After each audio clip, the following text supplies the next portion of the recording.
Hi, nakita ko itong isang calling card. Papunta ako ng school nang may napulot akong kapansing-pansing papel sa sementadong daan. Pinulot ko. Ang nakalagay, need help, troubled, seek me. MJ Counseling Services. Natawa ako. Parang just lang ang datingan ng dialogue.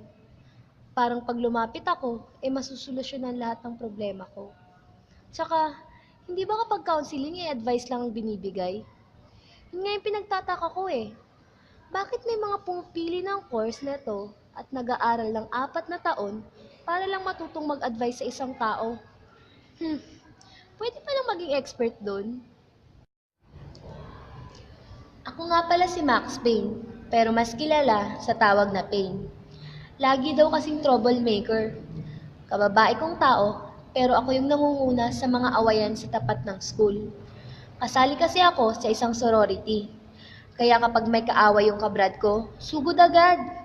Bukod kasi sa sinumpaan namin na walang iwanan, sila na lang yung tinuturing kong kasakasama sa buhay. Sa classroom, yung mga klase ko, kinatatakutan ako, nilalayuan. Siguro dahil sa reputasyon ko. Yung mga teacher ko naman, parang walang pakialam sa akin kung pumasok man ako o hindi. Di man lang ako tinatawag sa recitation, nasanay na lang ako. Pag-uwi ko naman sa bahay, isang napakagulong pamilya yung matatandaan ko. Yung tatay ko, na ang laki-laki ng tiyan, kada segundo yatang lasing. Hindi ko makausap ng maayos. Wala din kasi siyang trabaho. Kaya ang nanay ko, siyang nasa pagtanggap ng mga labada galing sa kapitbahay. Pero hindi ko rin siya makausap kapag gusto kong mag-share ng problema ko. Palagi akong sinisigawan, sinusumbatan, ang tamad ko daw, bulakbol, walang kwenta. Pakiramdam ko nga hindi ako tunay na anak. Wala akong maramdaman na pagmamahal.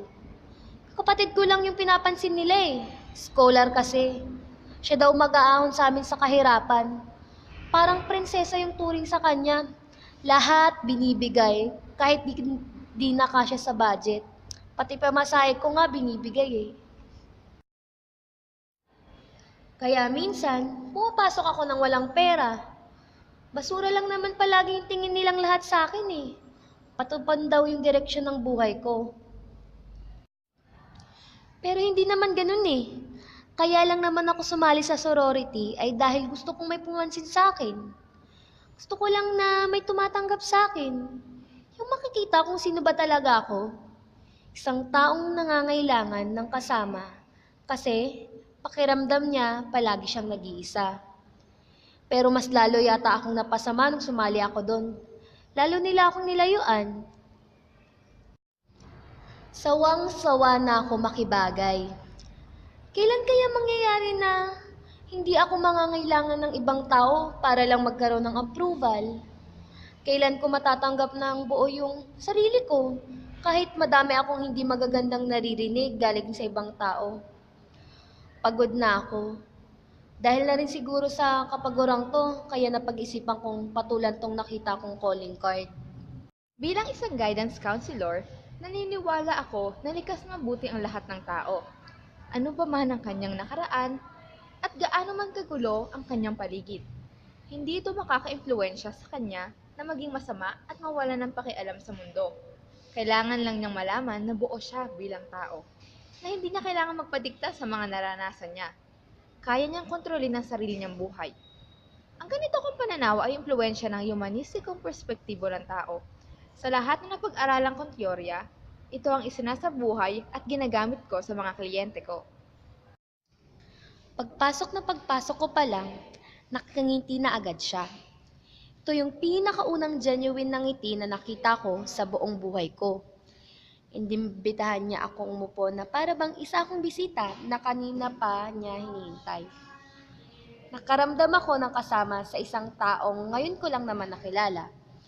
Kinumusta niya ako, tanong kung anong nangyari sa araw ko, kung paano ko naisipang lumapit sa kanya. Kinuwento ko sa kanya kung paano ko natagpuan ang calling card. Hindi ko mapigilang magbalik tanaw sa kung ano-anong iniisip at nararamdaman ko.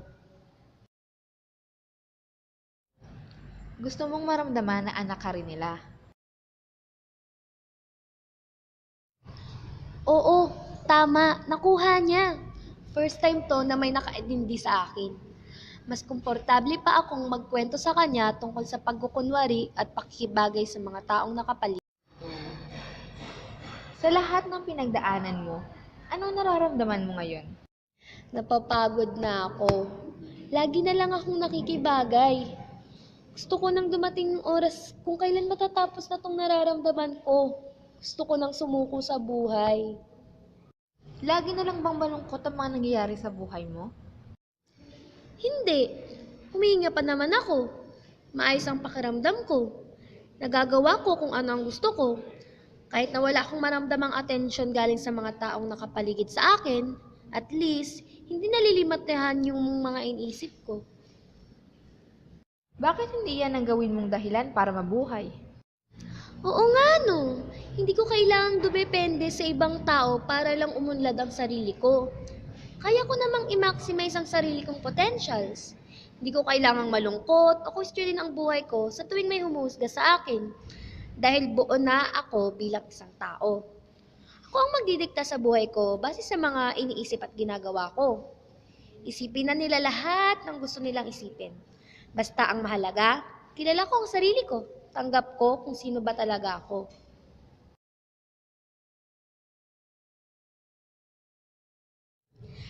Mabasa ko ng counseling room nang may panibagong lakas, nang may panibagong motibasyon para mabuhay. Ngayon ko lang naramdaman na kaya kong tumayo sa sarili kong mga paa. Buo ako bilang isang tao. Ito na ang simula ng pagbabago. Salamat sa isang taong hindi nanghusga sa akin.